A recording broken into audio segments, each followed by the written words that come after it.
د پاکستان په تربت هوایي اډه لوی برید شوی او لا هم ادامه لري. سلام ستړي مشئ پام وکړئ د یاران ټي وي یوټیوب چینل څخه تازه او مهم خبر ته. د بلوچ وسلوالو ویان جنید بلوچ وایي دا دوی د جنید کانډک غړي بریالي شوي چې د بلوچستان په تربت ښار کې د پاکستان دویمې لوی سمندري اډې PNC صدیق ټولې امنیتي پوستې فتحه او بالاخره په بریالیتوب اډې ته ننوځي. د مهال جګړه روانه ده او د برید خنثی کولو لپاره د پاکستان هلیکوپټر هم په فضا کې دورې وهي.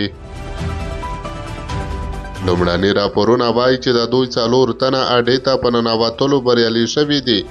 دا په تېره یوه اونۍ کې د بلوچ وسلوالو د مجید کانډک دویم او په تېر کال کې دریم لوی ډلهییز برید دی چې د پاکستان پر مهمو پوځي استخباراتي مرکزونو ترسره کیږي.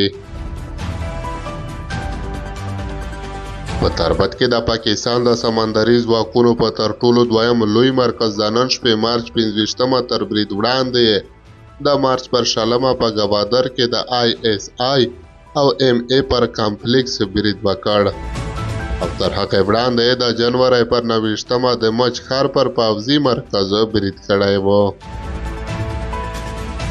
له بلوچستان څخه راپورونه دا دي چې د مکران په تربت کې پر تربت هوایي ډګر او د پاکستان سمندري ځواکونو پر اډه جګړه روانه ده. دا پرله پسې چاودنو او ډزو غږونه اورېدل کیږي.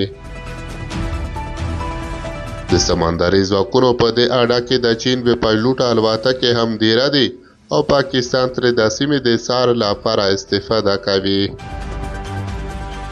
په ورته مهال د تربت په ټولو نظامي ادارو او په ځانګړي ډول روغتونونو کې اضطراري حالت اعلان شوی او ډاکټرانو ته د تیارسۍ ویل شوي دي.